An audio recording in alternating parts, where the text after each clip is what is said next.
السلام عليكم واهلا بكم في فيديو جديد من اخبار نادي الزمالك. النهارده عندنا قصة نار وعنوانها احمد فتوح يفجر غضب جمهور الزمالك. اللاعب اللي دايما بيكون حديث الساعة دلوقتي بقى موضوع حديث الملايين بعد ظهوره الاخير مع مطرب المهرجانات. هنتكلم عن كل حاجة حصلت من الازمة لفترة الاعداد للغرامة لاخر صورة ليه على السوشيال ميديا، وكمان أزمة المستحقات وصفقات الزمالك الجديدة. يلا بينا نبدأ. في البداية ما تنسوش تعملوا لايك للفيديو واشتراك في القناة ليصلكم كل جديد. أزمة أحمد فتوح السابقة في فترة الإعداد اللي حصل قبل كده. أحمد فتوح كان عامل جدل كبير وقت تجهيزات الفريق للموسم الجديد. بصراحة الموضوع كان حساس جدا. فتوح طلب إذن الخروج عشان يحضر جنازة عمه المتوفي. كلنا كنا فاكرين ان دي مسألة شخصية محترمة جدا، صح؟ بس المفاجأة كانت انه اتشاب بعد كده في حفلة غنائية. مش بس كده، الفيديوهات والصور اللي اتنشرت وقتها بينه وبين امام عاشور لاعب الاهلي في الساحل الشمالي زودت الغضب عند الجماهير اكتر واكتر. بعد اللي حصل ده، الإدارة بقيادة جون إدوارد قررت تغريم فتوح 1,000,000 جنيه مصري. وطبعا الموضوع مخلصش بالغرامة بس. أحمد فتوح قدم اعتذار رسمي للجهاز الفني لزملاء اللاعبين وللجماهير كمان، ورجع للتدريبات تدريجيا وبعدين بدأ يرجع يلعب في المباريات.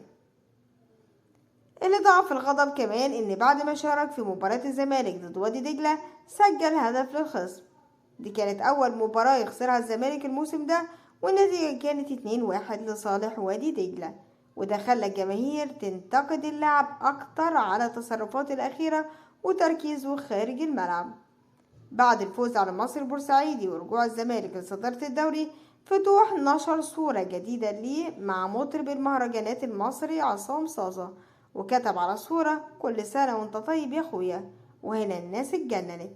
الجمهور غضب جدا وبدأ يطالب فتوح يركز في اللعب بدل ما يكون مسافر ويتصور مع المطربين، خصوصا بعد الأحداث السابقة. وعشان نظبط الجو شوية، كان في أزمة كمان بسبب مستحقات اللاعبين المتأخرة.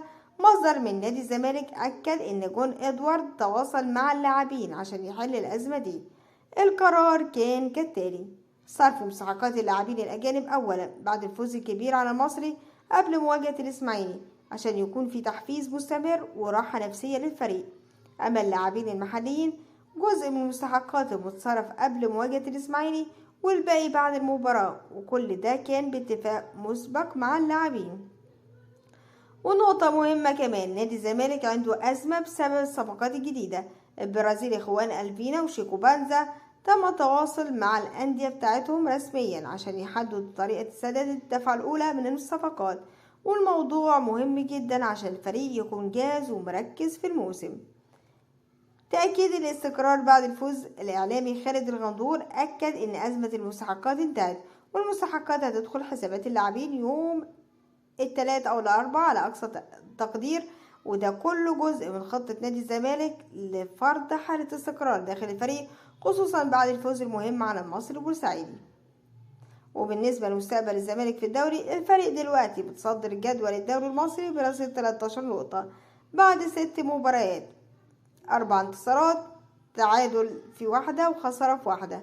المباراة الجاية مهمة جدا وهتكون ضد الإسماعيلي ضمن الجولة السابعة، والكل مستني يشوف أداء الفريق بعد كل الأحداث الأخيرة.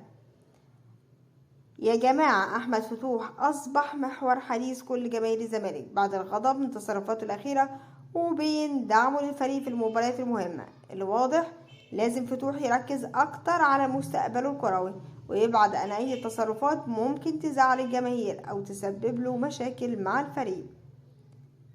وفي نفس الوقت الزمالك بيشتغل على استقرار الفريق سواء من ناحية المستحقات أو الصفقات الجديدة عشان يقدر يواصل صدارته للدوري ويحقق الانتصارات. في النهاية متنسوش تعملوا لايك للفيديو واشتراك في القناة، والسلام عليكم.